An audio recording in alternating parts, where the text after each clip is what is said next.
জয় হিন্দ, জয় Bharat. Dear viewers, আপনারা হয়তো জানেন যে ভারতের অন্যতম ধনী এবং মর্যাদাপূর্ণ মন্দির তিরুপতি মন্দিরের প্রসাদ হিসাবে যে লাড্ডু দেওয়া হয়, সেই লাড্ডুতে নাকি গরু এবং শুয়োরের চর্বি মেশানো হচ্ছিল। এই ভয়ানক অভিযোগটা করেছেন অন্ধ্রপ্রদেশের বর্তমান মুখ্যমন্ত্রী চন্দ্রবাবু নাইডু। আর অভিযোগটা কার বিরুদ্ধে করেছেন? অভিযোগটা করেছেন আগের মুখ্যমন্ত্রী জগনমোহন রেড্ডির বিরুদ্ধে। চন্দ্রবাবু নাইডুর এই ভয়ঙ্কর অভিযোগটা করা মাত্রই সারা দেশ জুড়ে ভয়ঙ্কর বিতর্ক শুরু হয়ে গেছে এবং বিষয়টা আদালত পর্যন্ত গড়িয়েছে। আদালত 4টে আলাদা আলাদা ফুড ল্যাবরেটরিতে এই লাড্ডুর স্যাম্পল পাঠালে সেই 4টে ল্যাবরেটরি কিন্তু একই রিপোর্ট দিয়েছে, যে রিপোর্টটা কিন্তু আমার হাতেও আছে। এই রিপোর্টটাতে লেখা আছে যে এই প্রসাদে যে লাড্ডু দেওয়া হতো, সেই লাড্ডুতে যে ঘি ব্যবহার করা হতো, সেই ঘিয়ে ভেজাল হিসাবে সয়াবিন তেল, নারকেল তেল, পাম অয়েল, সাথে মাছের তেল, গরুর চর্বি এবং শুয়োরের চর্বি মেশানো হয়েছে। আর এই রিপোর্টটা সামনে আসার সাথে সাথে সারা ভারত রাগে ফুটছে, রাগে বিস্ফোরিত হয়ে উঠেছে। অন্ধ্রপ্রদেশের আগের মুখ্যমন্ত্রী জগনমোহন রেড্ডির আমলে হওয়া এই যে অধর্ম আর এই যে ঘি ঘোটালা, এর যথাযথ যাতে বিচার হয়, এর জন্য কেন্দ্র কিন্তু অলরেডি একটা নোটিশও জারি করেছে। কিন্তু লাখ টাকার প্রশ্ন হলো যে এই ভয়ঙ্কর অধর্মটা কিভাবে হলো? তিরুপতি মন্দিরের এই 1000 কোটি টাকার প্রসাদ কেলেঙ্কারিতে কে বা কারা জড়িত? আর্থিক তসরুপের শেকড় কতটা গভীরে, এর সবটাই কিন্তু একটু গভীরভাবে বিশ্লেষণ করব আজকের এই ভিডিওটাতে। চলুন শুরু থেকে শুরু করি।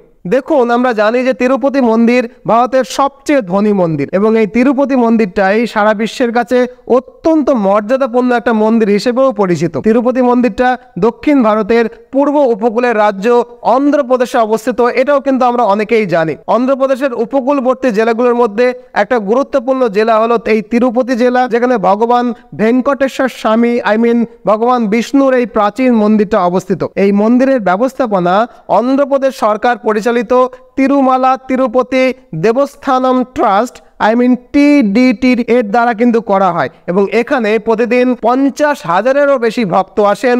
কখনো কখনো কিন্তু এই ভক্তের সংখ্যা লক্ষাধিকও হয়ে যায়। কথিত আছে যে প্রতি বছর তিরুমালা বা তিরুপতি মন্দিরে 3 থেকে 4 কোটি ভক্ত দর্শনের জন্য আসেন। আন্তর্জাতিক স্তরের সঙ্গে যদি তুলনা করা যায়, খ্রিস্টানদের পবিত্র তীর্থস্থান ভ্যাটিকান সিটিতে প্রতি বছর 90 লক্ষ তীর্থযাত্রী যান।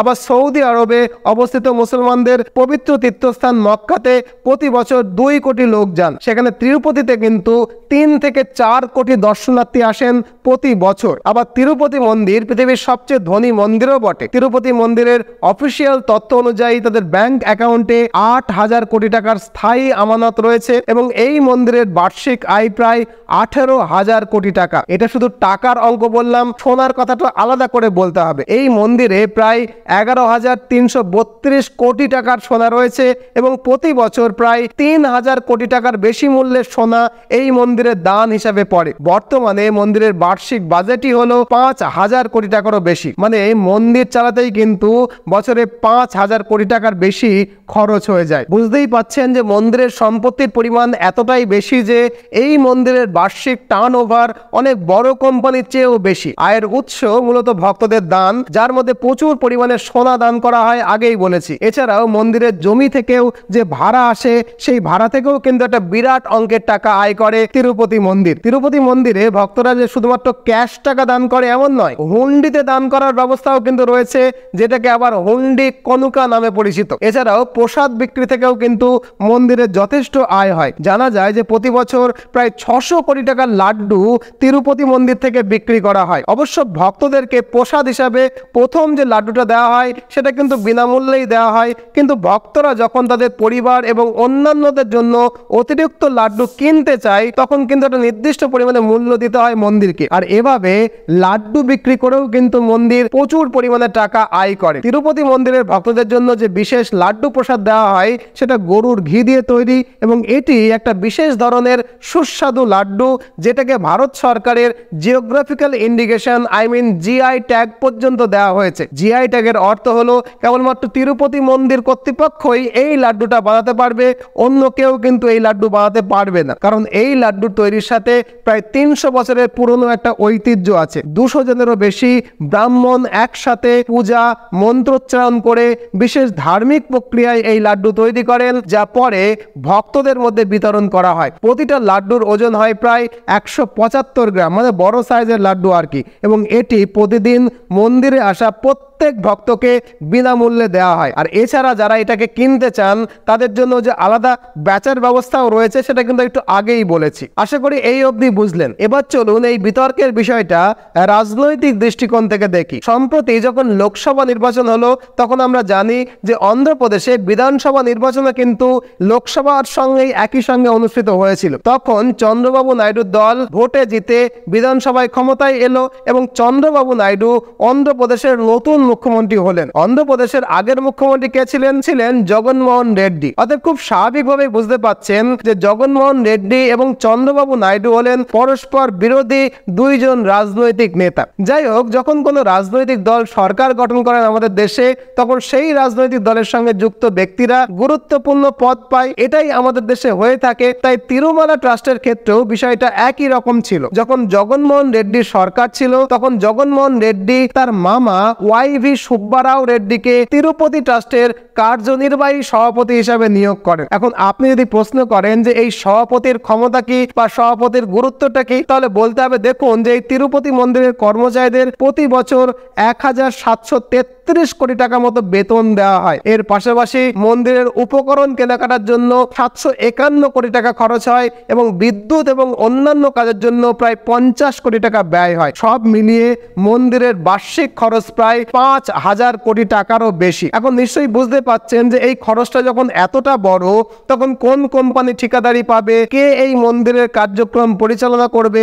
এই সমস্ত নির্ধারণের ক্ষেত্রে কিন্তু সরকারের একটা বড় ভূমিকা থাকবেই। আর এজন্যই মুখ্যমন্ত্রী জগনমোহন রেড্ডি তার মামা ওয়াইভি সুব্বারাও রেড্ডিকে এই সভাপতির পদে বসিয়েছিলেন, এই ট্রাস্টের সভাপতি হিসেবে নিয়োগ করেছিল। এখন ভোটে জিতে চন্দ্রবাবু নাইডু মুখ্যমন্ত্রী হওয়ার পরে তিনি অভিযোগ করছেন যে জগনমোহন রেড্ডির ওই মামার আমলে তিরুপতি মন্দিরের লাড্ডুতে যে ঘি ব্যবহার করা হতো সেটা ভেজাল ঘি ছিল, যেখানে পশুর চর্বি মাছের তেল ব্যবহার করা হতো, বিশেষ করে গরুর চর্বি এবং শুয়োরের চর্বি ব্যবহার করা হতো। এবং এই নকল ঘি কেলেঙ্কারিতে জগনমোহন রেড্ডি এবং তার মামা ওয়াইভি সুব্বারাও রেড্ডি হাজার হাজার কোটি টাকা আত্মসাৎ করেছে তিরুপতি মন্দির থেকে। আর এরকম ভয়ঙ্কর অভিযোগ সংবাদ মাধ্যমে আসার সাথে সাথেই দেশ জুড়ে আলোড়ন তৈরি হয়ে যায়। এই পরিস্থিতিতে যারা তিরুপতি মন্দিরের প্রসাদ হিসাবে লাড্ডু গ্রহণ করেছিলেন, তারা নিজেদেরকে প্রতারিত মনে করতে শুরু করলেন, কারণ তারা এতদিন ধরে এই প্রসাদটাকে বিশ্বাস এবং ভক্তির সঙ্গে গ্রহণ করেছিলেন।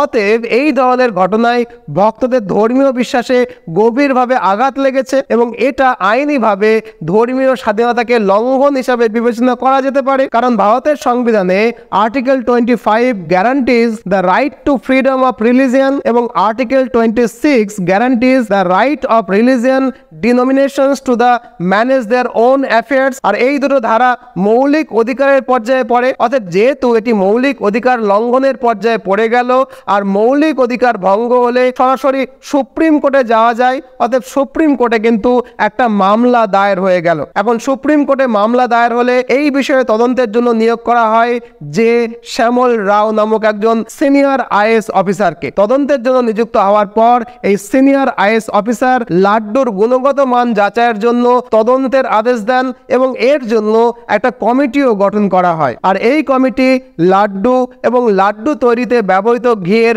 স্যাম্পলের গুণগত মান যাচাই করবার জন্য গুজরাটের ন্যাশনাল ডেইরি ডেভেলপমেন্ট বোর্ডে নমুনা পাঠানোর ব্যবস্থা করে। জুলাই মাসে প্রকাশিত ল্যাব রিপোর্ট সামনে আসার পরে কিন্তু সংবাদ মাধ্যমের কাছে তদন্তকারী আধিকারিক যে শ্যামল রাও বলেছেন যে ঘিতে পশুর চর্বি ব্যবহার করা হয়েছে। 20 সেপ্টেম্বর তিনি একটা প্রেস কনফারেন্সে জানান যে এই ঘিয়ের নমুনা 4টে পৃথক ল্যাবরেটরিতে পরীক্ষা করিয়েছেন তিনি, যেখানে দেখা গেছে যে এআর ডেয়ারি দ্বারা সরবরাহ করা ঘি ভেজালযুক্ত, মানে বিশুদ্ধ তো নয়। এবং এই রিপোর্টে ভয়ঙ্কর কথা বলা হয়েছে যে এই রিপোর্টে বলা হয়েছে এই ঘিতে ভেজাল হিসাবে সয়াবিন তেল, সানফ্লাওয়ার তেল, olive oil, rapeseed, coconut oil, palm অয়েলের সাথে সাথে ভয়ঙ্কর যে 3টে কথা, মাছের তেল মানে ফিশ অয়েল, গরুর চর্বি এবং শুয়োরের চর্বি মেশানো হতো। আবারও বলছি, মাছের তেল, গরুর চর্বি এবং শুয়োরের চর্বি মেশানো হতো।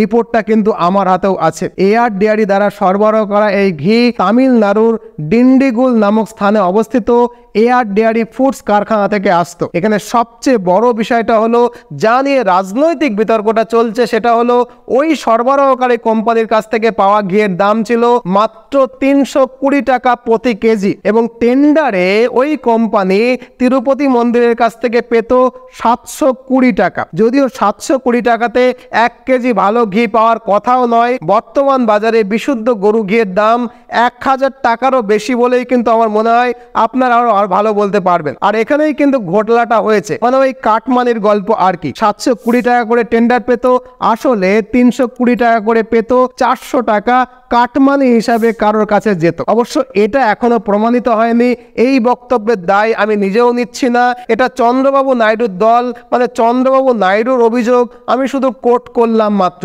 এরপরে চন্দ্রবাবু নাইডুর আমলে নতুন টিডিডি ট্রাস্ট, মানে তিরুপতি দেবস্থান ট্রাস্ট গঠিত হয় এবং তামিলনাড়ুর ডিন্ডিগুলিতে অবস্থিত এআর ডেয়ারি ফুডসের সরবরাহ করা যে ঘিয়ের স্টক তখনও পর্যন্ত এই মন্দিরের গুদামে ছিল, সেই স্টক কিন্তু ফিরিয়ে দেওয়া হয়, কন্ট্রাক্টরকে ব্ল্যাকলিস্ট করা হয় এবং তার বিরুদ্ধে এফআইআর করা হয় এবং ওই কোম্পানির মালিককে গ্রেফতার করে মামলাটাও ইতিমধ্যে শুরু হয়েছে। এখন অবশ্য তিরুপতি মন্দিরের নতুন টিডিটি ট্রাস্ট গঠন করা হয়েছে এবং এই নতুন ট্রাস্ট কর্ণাটক মিল্ক ফেডারেশনের কাছ থেকে বিশুদ্ধ ঘি কিনছে এবং সেই বিশুদ্ধ ঘি দিয়ে এখনকার প্রসাদের লাড্ডুটা তৈরি হচ্ছে। আই রিপিট, এখনকার লাড্ডুতে কিন্তু বিশুদ্ধ ঘি দিয়েই তৈরি হচ্ছে, যেটা কিন্তু নতুন ট্রাস্ট কর্ণাটক মিল্ক ফেডারেশন থেকে কিনছে। এই বিশুদ্ধ ঘিয়ের রিপোর্টও কিন্তু এসেছে, এখনকার লাড্ডু কিন্তু বিশুদ্ধ। এখানে বলে রাখা দরকার যে প্রতি বছর তিরুপতি মন্দিরে লাড্ডু তৈরিতে 54 লক্ষ কিলোগ্রাম ঘি ব্যবহার করা হয়। প্রতিদিন প্রায় 1 লাখ ভক্ত তিরুপতি মন্দিরে আসেন, প্রতিদিন প্রায় 3 লক্ষ লাড্ডু তৈরি করা হয়, যার ওজন 15 টনেরও বেশি। বুঝতে পাচ্ছেন কত অ্যামাউন্টে। তথ্য অনুযায়ী প্রতি বছর যে 54 লক্ষ কিলোগ্রাম ঘি ব্যবহৃত হয়, সেটা কেনার জন্য এই ট্রাস্ট প্রতি 6 মাসে অনলাইনে টেন্ডার প্রকাশ করে এবং ঘি সরবরাহ কোম্পানি মন্দিরের কমিটির সঙ্গে চুক্তি করে ওই ঘি সরবরাহ করে থাকে। অন্ধ্রপ্রদেশের পূর্বের মুখ্যমন্ত্রী জগনমোহন রেড্ডির আমলে তিরুপতি মন্দিরের ট্রাস্টের সভাপতি জগনমোহন রেড্ডির মামা ওয়াইভি সুব্বা রাও তামিলনাড়ুর ডিন্ডিগুলিতে অবস্থিত এআর ডেয়ারিকে ঘি সরবরাহের বরাত দিয়েছিল, মানে যেখান থেকে কাটমানিটা আসবে আর কি। আর কোম্পানিটা নকল ঘি সরবরাহ করেছে। এটাই কিন্তু আজকের এই বিতর্ক একেবারে মূল ইস্যু। এখন বিতর্ক শুরু হওয়ার পরেই সাংবাদিকরা যখন জগনমোহন রেড্ডির কাছে প্রশ্ন করেন, তখন জগনমোহন রেড্ডি পাল্টা অভিযোগ করেছেন যে ধর্মের নামে নাকি রাজনীতি করা হচ্ছে। তিনি বলেছেন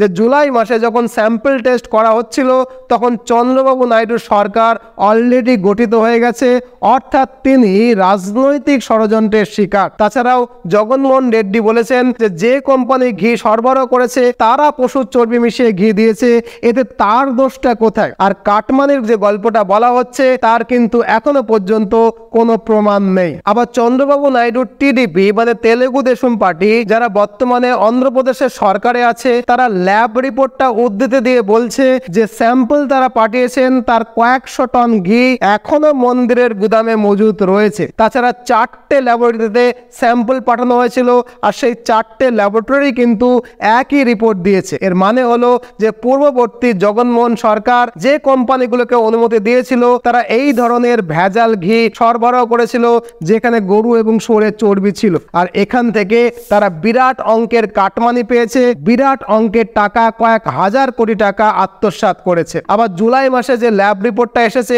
সেই রিপোর্টটা এখন কেন দেখানো হচ্ছে, এটা নিয়েও কিন্তু অন্য একটা ক্ষেত্র থেকে প্রশ্ন তোলা হচ্ছে। এই বিষয়ে এআর ডেয়ারিকে জিজ্ঞাসাবাদ করা হলে তারা কোনো রকমের মন্তব্য করতে অস্বীকার করেছে, কারণ এই বিষয়টা সুপ্রিম কোর্টে মামলাধীন একটা বিষয়। তবে সবচেয়ে গুরুত্বপূর্ণ বিষয়টা হলো যে বিষয়টা শুধুমাত্র তিরুপতি মন্দিরেই সীমাবদ্ধ নয়, এটা অযোধ্যাতেও পৌঁছেছে। অযোধ্যায় রাম মন্দির উদ্বোধনের দিন 1 লাখ লাড্ডু বিতরণ করা হয়েছিল, যে লাড্ডুটা কিন্তু তিরুপতি থেকে অযোধ্যা মন্দিরে প্রসাদ হিসাবে এসেছিল।